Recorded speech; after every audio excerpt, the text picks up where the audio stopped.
తెలంగాణ అసెంబ్లీలో ఎస్సీ వర్గీకరణ బిల్లుకు ఆమోదం లభించింది. ఎస్సీ వర్గీకరణ కోసం అనేక పోరాటాలు జరిగాయన్న సీఎం రేవంత్ రాజకీయాలకు అతీతంగా బిల్లుకు మద్దతు తెలిపారని అన్నారు.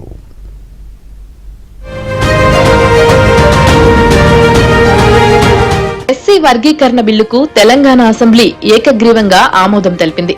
మంత్రి దామోదర రాజనరసింహ సభలో ప్రవేశపెట్టగా వర్గీకరణపై సభలో చర్చ నిర్వహించారు.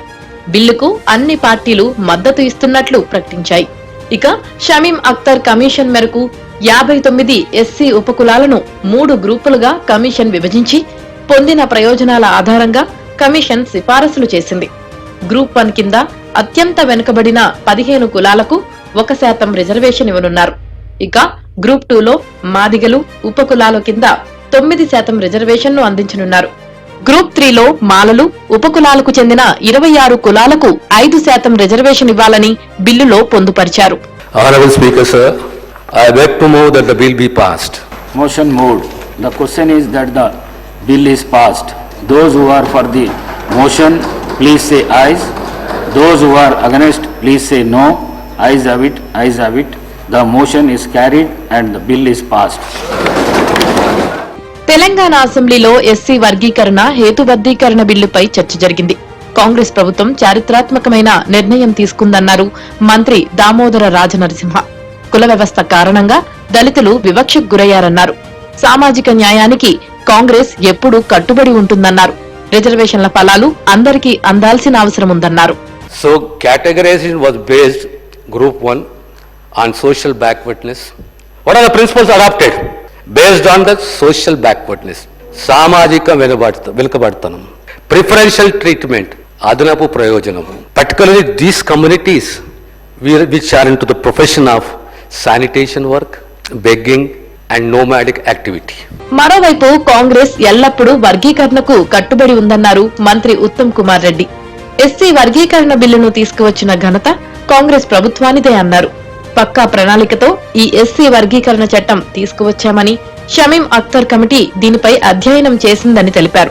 ప్రతి శాసన సభలో పార్లమెంట్ లో కూడా ఎస్సీ కేటగరైజేషన్ జరగాలని అన్ని పార్టీస్ అంటుంటాయి, అన్ని ప్రభుత్వాలు అంటుంటాయి, అన్ని వర్గాలు అంటుంటారు.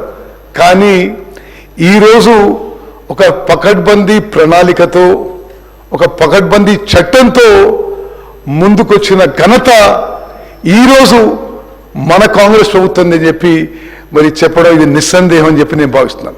ఇదిలా ఉంటే ఎస్సీ వర్గీకరణ బిల్లుకు సంపూర్ణ మద్దతు ఇచ్చింది బీఆర్ఎస్. మాదిగల సామాజిక ఆర్థిక పరిస్థితులపై కేసీఆర్ కు అవగాహన ఉందన్నారు బీఆర్ఎస్ ఎమ్మెల్యే వేముల ప్రశాంత్ రెడ్డి. వర్గీకరణ అంశానికి మొదటి నుంచి మద్దతు ఇస్తున్నామన్నారు. 2014లో ఎస్సీ వర్గీకరణకు అనుగుణంగా అసెంబ్లీలో ఏకగ్రీవ తీర్మానం చేశామని గుర్తు చేసుకున్నారు. ఈ ప్రభుత్వం ఈ ఎస్సీ వర్గీకరణ బిల్లు ప్రవేశపెడుతున్న ఈ బిల్లుకు మా బీఆర్ఎస్ పార్టీ పక్షాన సంపూర్ణ మద్దతును తెలియజేస్తున్నాం. అధ్యక్ష, ఈ న్యాయమైన ఎస్సీ వర్గీకరణకు బీఆర్ఎస్ పార్టీ మొదటి నుండి కూడా సంపూర్ణ మద్దతు తెలుపుతా ఉన్నది. మాదిగల సామాజిక ఆర్థిక పరిస్థితులను క్షుణ్ణంగా తెలిసినటువంటి మా నాయకుడు కేసీఆర్ గారు ఎప్పుడు కూడా ఈ అంశానికి, ఈ వర్గీకరణ అంశానికి మొదటి నుంచి కూడా మద్దతుగానే ఉన్నారు. రాజకీయాలకు అతీతంగా పార్టీలు ఎస్సీ వర్గీకరణ బిల్లుకు మద్దతు ఇవ్వడం మంచి పరిణామమన్నారు సీఎం రేవంత్ రెడ్డి. ఎస్సీ వర్గీకరణ కోసం అనేక పోరాటాలు జరిగాయని గుర్తు చేసుకున్నారు.